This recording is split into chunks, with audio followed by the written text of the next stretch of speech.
আসসালামু আলাইকুম। গতকাল রাতে আপনারা সবাই জানেন যে মেসির ইন্টার মায়ামি পিএসজির সঙ্গে ৪-০ গোলে বিধ্বস্ত হয়েছে। ফিফা ক্লাব বিশ্বকাপের রাউন্ড অফ 16 এ পিএসজির সঙ্গে ৪-০ গোলে বিধ্বস্ত হয়ে ফিফা ক্লাব বিশ্বকাপ থেকে ছিটকে গেছে। এই ৪-০ গোলে বিধ্বস্ত হওয়ার ফলে এখন লিওনেল মেসিকে নিয়ে যেই পরিমাণ ট্রল করা হইতেছে, ইভেন লিওনেল মেসিকে নিয়ে যেই পরিমাণ ট্রলমূলক ভিডিও বানানো হইতেছে, এগুলা দেখার পরে একজন নিউট্রাল ফুটবল ফ্যান হিসেবে আপনি এগুলা কোনোভাবেই মেনে নিবেন না। হ্যাঁ, আপনি হয়তো লিওনেল মেসির বড় ভক্ত না, কিন্তু আপনি ফুটবলটা ভালোবাসেন এমন ধরনের ব্যক্তিও যদি হয়ে থাকেন, তাহলে কিন্তু আপনি লিওনেল মেসির সঙ্গে যা হচ্ছে এই মুহূর্তে সেটা কোনোভাবেই মেনে নিতে পারবেন না। কারণ আপনারা কখনোই চান না, আপনারা যারা নিউট্রাল ফুটবল ফ্যান আছেন কখনোই চান না যে লিওনেল মেসি, ক্রিস্টিয়ানো রোনালদো কিংবা নেইমার জুনিয়রের মতো ফুটবলাররা অপমানিত হোক। সেটা সোশ্যাল মিডিয়াতে হোক, সেটা আপনার মিডিয়ার সামনে হোক, সেটা তাদের বাস্তব জীবনে হোক, আপনারা কিন্তু কেউ চান না। সো আমিও কিন্তু চাই না যে লিওনেল মেসির মতো একজন ফুটবলার, একজন লিজেন্ড এমন ধরনের ট্রলের শিকার হোক। তো আজকের এই ভিডিওতে আমরা সেই বিষয়টা নিয়ে কথা বলা ট্রাই করব। লিওনেল মেসির ইন্টার মায়ামি কেন পিএসজির সঙ্গে ৪-০ গোলে হারলো, এখানে লিওনেল মেসির দায় কতটুকু, এখানে ক্লাবের দায় কতটুকু, সেই বিষয়টা নিয়ে কথা বলার ট্রাই করব। তো প্রথমত আমরা আসি, দেখুন, পিএসজি ভার্সেস ইন্টার মায়ামির দিকে। দেখুন, গতকালকে যখন ম্যাচটা শুরু হয়েছে, এই ম্যাচটার ফার্স্ট হাফটা যদি আপনি দেখেন তাহলে দেখতে পারবেন যে ম্যাচটা একপেশিয়া। হ্যাঁ, সম্পূর্ণ ম্যাচের স্টেজটা দেখলেও আপনি হয়তো বা একপেশিয়া ম্যাচ বলবেন, বাট ফার্স্ট হাফটা যদি দেখেন তাহলে দেখতে পারবেন যে একেবারে একপেশিয়া ম্যাচ। প্রথম ফার্স্ট হাফে তো ইন্টার মায়ামি বলই পায় নাই, যেখানে তাদের শুরু থেকে গোল কনসিড করার সিনারি গুলো আমরা দেখছি, যেখানে আমরা দেখছি যে ফার্স্ট হাফে সম্ভবত ৭২ না ৭৩% বল পিএসজির সামনে ছিল। ওইখান থেকে তারা ৮টা না ৯টা শুট নিছে, সম্ভবত ১০টা শুট নিছে। ওই 10টা শুটের মধ্যে সম্ভবত 5টা না 6টা ছিল অন টার্গেট। সো এমন ধরনের সিচুয়েশন কিন্তু আমরা দেখছি যে গত ম্যাচটাতে ফার্স্ট হাফে। এরপরে আমরা যখন সেকেন্ড হাফটা দেখলাম তখন ইন্টার মায়ামি কিছুটা হলো প্রতিরোধ গড়ে তোলার ট্রাই করেছে, যেখানে আমরা দেখছি যে সেকেন্ড হাফের তুলনা ফার্স্ট হাফের তুলনায় ইন্টার মায়ামি সেকেন্ড হাফে বেশ ভালো করেছে। যেখানে ফার্স্ট হাফে তারা একটাও শুট নিতে পারে নাই, সেইখানে সেকেন্ড হাফে তারা সম্ভবত ৯টা শুট নিছে, যেখানে 3টা ছিল অন টার্গেট। আর এই ম্যাচটাতে শেষ পর্যন্ত তারা ৪-০ গোলে হেরে গেছে। ফার্স্ট হাফটা ভালো না খেলেও সেকেন্ড হাফটাতে মোটামুটি ভালো খেলছে। সো এখন কথা হচ্ছে এই দুইটা ক্লাবের মধ্যে পার্থক্যটা কোথায়, এক্স্যাক্টলি এই বিটুইন টু টিমের যেই পার্থক্যটা সেটা কি। আপনি যদি এখন র্যাঙ্কিং এর হিসেব করেন তাহলে দেখতে পারবেন যে এই মুহূর্তে পিএসজি পৃথিবীর বেস্ট ক্লাব। এই মুহূর্তে তারা কিন্তু র্যাঙ্কিং এ ১ নম্বরে আছে। এবং আপনি যদি অপর দিকে ইন্টার মায়ামির দিকে তাকান তাহলে দেখতে পারবেন যে তারা কিন্তু এই মুহূর্তে ৪৫১ নম্বর স্থানে আছে। কোথায় ভাই ১ নাম্বার, কোথায় ভাই ৪৫১ নাম্বার। সো এমন একটা টিমের সঙ্গে যখন পিএসজি খেলতে নামলো তখন তাদের এক্সপেকটেশনটা ছিল তারা জিতবে। শুধু জিতবে না, তারা এমন ভাবে জিতবে যে তাদেরকে একেবারে ন্যাংটা করে সাইডে দিবে। মানে মানে আপনি যদি র্যাঙ্কিংটা হিসাব করেন, র্যাঙ্কিংটা হিসাব করলে তো এরকম। এখন আমি কেন এই কথা বলছি যে একেবারে ল্যাংটা করে ছেড়ে দিবে, দেখুন, এইখান থেকে মাত্র কয়েকদিন আগে, মাত্র কিছুদিন আগে পৃথিবীর বেস্ট ডিফেন্ডিং ক্লাব যেটাকে ধরা হয় অ্যাটলেটিকো মাদ্রিদ, সেই অ্যাটলেটিকো মাদ্রিদকেও কিন্তু 4টা দিছে। আপনারা ফিফা ক্লাব বিশ্বকাপের ফার্স্ট ম্যাচটা দেখছেন, অ্যাটলেটিকো মাদ্রিদ ভার্সেস পিএসজির দ্বিতীয় ম্যাচ, অ্যাটলেটিকো মাদ্রিদের ফার্স্ট ম্যাচ, ওইখানে কিন্তু ৪-০ গোলে জিতে গেছে পিএসজি। যেখানে পৃথিবীর বেস্ট বেস্ট ডিফেন্ডাররা খেলে থাকে অ্যাটলেটিকো মাদ্রিদে, সেই টিমটার এগেনস্টে মাত্র 4টা গোল। যারা কিনা এই মুহূর্তে র্যাঙ্কিং এর 11 নম্বরে আছে অ্যাটলেটিকো মাদ্রিদ। পিএসজি 1 নম্বরে, অ্যাটলেটিকো মাদ্রিদ কত নম্বরে? 11 নম্বরে। এই জিনিসটাকে এক সাইডে রেখে যদি আপনি এখন ইন্টার মিলানের দিকে তাকান তাহলে দেখতে পারবেন যে এখান থেকে মাসখানেক আগে ইন্টার মিলানকে ৫-০ গোলে বিধ্বস্ত করছে।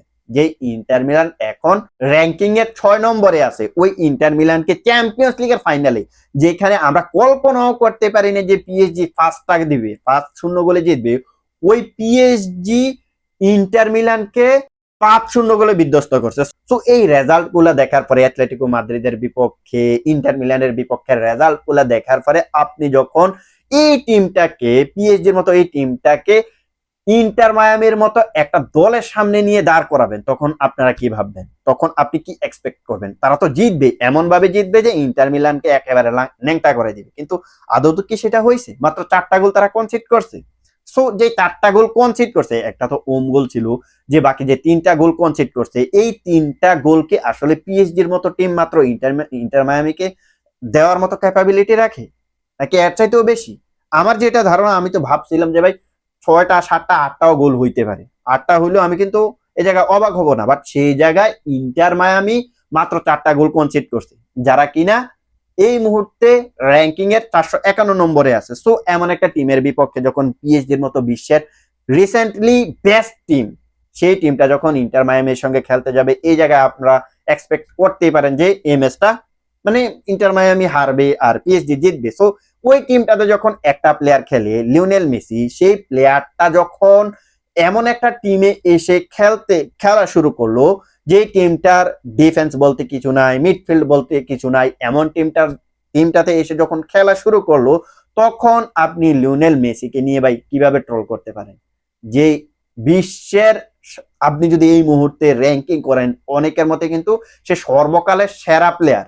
অনেকে ম্যারাডোনাকে ধরে, অনেকে কিন্তু পেলেকে ধরে, অনেকে আবার এই জায়গায় লিওনেল মেসিকে ধরে। সো আমি ধরে নিলাম যে হ্যাঁ, হয়তোবা সে 1 নম্বরে থাকলো না, 2 নম্বর 3 নম্বরে থাকলো। সো এমন একটা প্লেয়ার যখন ইন্টার মায়ামির মতো ক্লাবে খেলে, তখন ওই ক্লাবটার ভ্যালু তো অনেকটা বেড়ে যায়। বাট এটাও তো আপনাদেরকে দেখতে হবে যে ভাই হ্যাঁ, সে পৃথিবীর বেস্ট প্লেয়ার, বাট তার পিছনে যে প্লেয়ার গুলা আছে এরা তো ভাই কিছুই না। তো গতকালকের এই 4-0 গোলে বিধ্বস্ত হওয়ার পরে লিওনেল মেসি তার ফেসবুক ভেরিফাই পেজে যে পোস্টটা করেছেন, তিনি লিখেছেন, এই মুহূর্তে বিশ্বের সেরা ক্লাবের সঙ্গে আমরা হেরে বিদায় নিতেছি।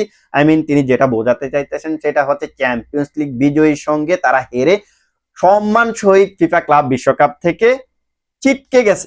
এখানে সম্মানের কথাটা কেন বলা হয়েছে দেখুন, অনেকে কিন্তু ফিফা ক্লাব বিশ্বকাপটা খেলতে পারে নাই, যেখানে ইন্টার মায়ামের মতো টিম ক্লাব বিশ্বকাপে খেলতে পারতেছে, যেখানে লিভারপুল বার্সেলোনার মতো টিম খেলতে পারে নাই, সেখানে কিন্তু মেসির ইন্টার মায়ামি এখানে খেলতে পারতেছে, যেটা তাদের জন্য সম্মানের। আর শুধু খেলেই নেই, তারা কিন্তু রাউন্ড অফ 16 পর্যন্ত উঠেছে। সো যে টিমটা 451 নম্বরে আছে, তারা রাউন্ড অফ 16 খেলেছে, সেটাকে আপনি চারটেখানি জিনিস আপনি ভেবে নিবেন না। দেখুন হ্যাঁ, আপনারা অনেকে বলতে পারেন তারা হোস্ট হিসেবে খেলেছে। হ্যাঁ, হোস্ট হিসেবে খেলেছে ঠিক আছে, কিন্তু এইখানে যে হোস্ট হিসেবে খেললো, সেই হোস্ট টিমটাও কিন্তু রাউন্ড অফ 16 গেছে। সেই জিনিসটা কেন আপনারা নোটিস করেন না? আপনারা ভাবতেছেন যে এক লিওনেল মেসি আছে দেখেই ক্লাবটা বিশ্বের একেবারে সেরা ক্লাব। আসলে বিষয়টা কিন্তু এমন না। পিএসজির হাতে যেই মাপের ফুটবলার আছে আর ইন্টার মায়ামির হাতে যেই মাপের ফুটবলার আছে ভাই, আপনি যদি এখন ব্যবধানটা খুঁজতে যান ভাই, আকাশ পাতালও যদি মানে 7 আকাশ 7 জমিনের মানে পার্থক্য, এরকম একটা উদাহরণ আমি আপনাদেরকে দিতে পারি। আপনি এখন বলবেন যে ভাই তাদেরও তো প্লেয়ার 11টা, তাদেরও তো 11টা খেলছে, তাহলে এত পার্থক্য কোথায়? পার্থক্যটা ওই জায়গায় কোয়ালিটির জায়গায়। লিওনেল মেসির যে কোয়ালিটি আছে, বাকি প্লেয়ার গুলার এই কোয়ালিটি আছে। সো সবকিছু হিসেব করলে এখন আমি যেটা বলতে চাই সেটা হচ্ছে, দেখুন সর্বশেষ লিওনেল মেসি আরো একটা কথা বলেছে যে এইখানে তাদের অভিজ্ঞতাটা বেশ ভালো ছিল, এখন সামনের দিকে সে কি করবে, মানে আই মিন তার যে সামনের ম্যাচ গুলা রয়েছে ওইখানে সে কি করবে, তার ফিউচার নিয়ে সে কিন্তু এখন পরিকল্পনা করতেছে। সো এখন ফিউচারের কথা যেহেতু বলতেছি, এখন লিওনেল মেসির ওই জিনিসটাও কিন্তু চলে আসে যে ফিউচারে তিনি বিশ্বকাপটা খেলবে কিনা, 2026 বিশ্বকাপ যেটা আসতেছে সেটা খেলবে কিনা। এখনো পর্যন্ত তার যে ফিটনেস দেখতেছি, কিছু ওই ফিটনেস নিয়ে আগামী 1 বছর তিনি অনায়াসে খেলতে পারবেন, আর তিনি 2026 বিশ্বকাপটাও খেলবেন বলে আমার কাছে মনে হইতেছে, মানে এটা আমি গভীরভাবে বিশ্বাস করি। সো এখন লিওনেল মেসিকে নিয়ে যারা ট্রল করতেছেন, লিওনেল মেসি বুড়ো হয়ে গেছে, লিওনেল মেসি কিছু করতে পারবেন না, লিওনেল মেসি আহত হয়ে গেছে, সব শেষ, তাদেরকে বলি দেখুন, একটা সিংহ কিংবা একটা বাঘ যখন আহত হয়ে যায়, ওই বাঘের যে থাবাটা, থাবাটা কিন্তু আহত হয় না।